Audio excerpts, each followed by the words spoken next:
Morning guys, how are we doing? Wednesday morning, already halfway through the week, so I hope you're having a good week. I hope everything's in control and you're feeling pretty good about yourself. So what I wanted to do today was give 4 tips on a evening routine or a setup for you to be having a good night's sleep.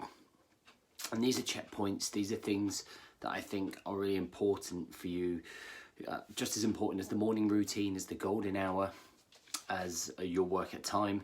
This time of the day, I think is just as important, because this is your opportunity to be present for your family and build your relationship with your family, but also prepare yourself for when you're going to bed, believe it or not, so that when you do end up going to bed, you have a good night's sleep. I tried to do this last night with Alba, but it was a fucking shit show because she was a nightmare. But let's go through these 4 steps, all right? So step 1 is transition of environments. So what will happen is that you'll spend your day, okay, all day at work, okay, doing whatever you're going to do. You're going to be into your work. You're going to be consumed by your work. You'll be very focused. You'll be having to concentrate very hard. You'll be dealing with a lot of issues, distractions. Morning, Mark. A lot of distractions and issues that are going on. So your brain is going to be working overdrive for maybe 8, 9, 10, 11, 12 hours, however long your shift is. And when you come home and when you walk through that front door after having been at work all day, your brain is going to be a little bit fried. You're going to be constantly on work mode, and it's going to be very difficult to slip out of that mode. Morning, Sean. It's going to be very difficult to come out of that hyperdrive, if you like. So there is a couple of things that we can do, because what we don't want to do is come home and suddenly just be like still in work mode when we need to be on present mode for the kids and the family. So on your way home, whether you're biking, whether you're on the train, whether you're on the bus, whether you're driving, is maybe listen to a podcast or listen to a piece of music that calms you, or listen to a Calm app, okay, or a Headspace app. And that's the first part of your transition of environments, because what we're trying to do is take your distraction and your thought process away from work.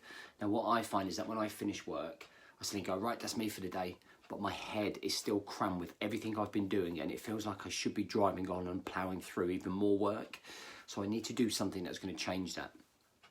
So listening to something else is going to distract me from work. It's going to let me focus on something else, whether it's an autobiography I'm listening on audio, or whether it's a piece of Headspace or a podcast that's really interesting.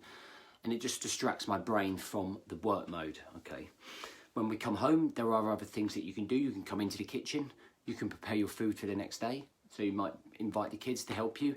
So you might end up spending 30 minutes in the kitchen preparing your food for the next day. You can have a good chat with your missus. You can have a good catch up what they've been up to in a day. It's a good sign. It's a good way of communicating with people that you're around, integrating your family, involving them, and you're actually preparing yourself for the next day. Excuse me. You can go for a run, you can go for a walk, you can go for a swim, go to the gym, do a home workout, whatever it's going to be. So what we're trying to do is transition our brains so that they're almost distracted from the work phase, because we don't want to be thinking about work all night, all right? We want to be having some personal space. We need some rest and recovery, especially for our mental well-being. Otherwise, we're just going to end up frying and burning. All right, so there's some tips there. For stuff that you can do in transition on the way to home, the stuff you can do as soon as you get in the door that you can do at home. And even if you haven't been working and you're just not feeling motivated, it's about doing something in and around that time. So, you know, around that 5-6 period, you just want to be doing something that's going to help you relax for the evening, because this is all stepping stones for when you go to bed, so that when you go to bed, you can sleep. And this is certainly stuff that just I do. There's no right or wrong. It's just stuff that I practice. Okay, so I will do something that will help me relax my brain, take my thoughts away from any clients I've been working with, any tasks that I'm in the middle of, and my chimp in me just wants to continue working for 2, 3, 4 another hours until it's finished. So that's where I must control the chimp and keep everything in control, so that I don't sabotage all of my time and personal space that is meant to be spent with the kids and the wife and the partner. Okay, so second step is have complete and utter dedicated time to the children, okay, and to dads. So obviously, dad coach, so I'm in relation to dads that have kids, or even if you're a guy and you don't have kids, but you have a partner, is having that dedicated time. So, you know, the variant here is obviously what time you get home. You know, I don't know what time you all get back, but I just assume we all get back and finish in around 6, 7, something like that. And I'll talk about shift workers in a minute. But having that complete time with your family. So things that we can do to help us do that is putting your laptop away, is putting your phone on aeroplane mode and sticking it in a drawer. Okay, so that there are no distractions. Something I struggled with massively was getting distracted. Oh, my phone's just gone, I'm just going to go and check that. Oh, something's does this beep on my computer, I just want to go and check that email. And suddenly we get distracted and pull left and right. So you set that time, whatever that time's going to be for you and your family and your kids, and you're just going to hang out. You're going to wrestle with the kids, or you're going to like fucking play Call of Duty or FIFA or whatever it's going to be. They might want to come for a walk with you or run for you. You get a chance to socialise with them and be present for them. You know, they haven't seen you all day, you haven't seen them all day. All right, don't just come home and have a beer. Come home, you've done your transition, now have some complete time with them, dedicated time. So put that phone away, put that laptop away, put any distractions away, and then you can be present with them, you can build that relationship with them. It gives you a little bit of fulfillment. It gives you not just a little bit of fulfillment, it gives you a lot of fulfillment and a lot of joy to be able to share your experiences and have fun with those guys. All right, I'm just checking. Okay, it's gone dark and I don't know quite why. Okay, so going on to the next one. So we are looking at deadline for technology. So when a kid's gone to bed, obviously there is going to be a period where you're probably going to want to look on social media, or you're going to be checking the internet, or you're going to be on your tablet, or whether that's going to be. So what we need to make sure is that we are having a deadline for where we cut off technology.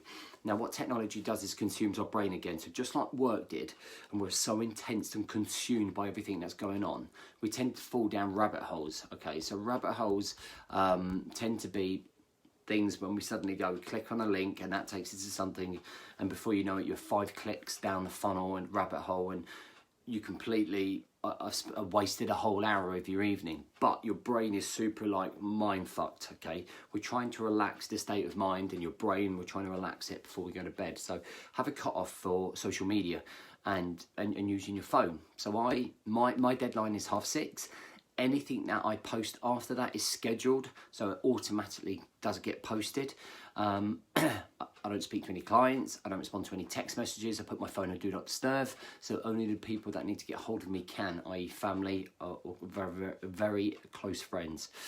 And that just allows my brain from 6:30 to start relaxing, and you know, and just enjoying the evening with people. So once the kids are in bed, there is a no phone policy between me and my partner, where we not allow phones while we're on the sofa so we can communicate. Otherwise, you just end up getting consumed by your phone or the TV.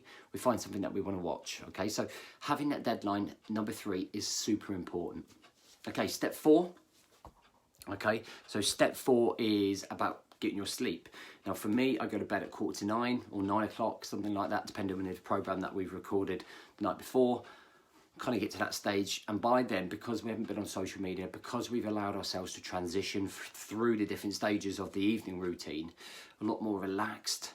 Okay, so when we go to bed, we're in a relaxed state. All right, and probably read. I end up reading, so I have all good intentions of reading 10 pages. I get to about 3 or 4 pages and I can barely keep my eyes open and I'm gone.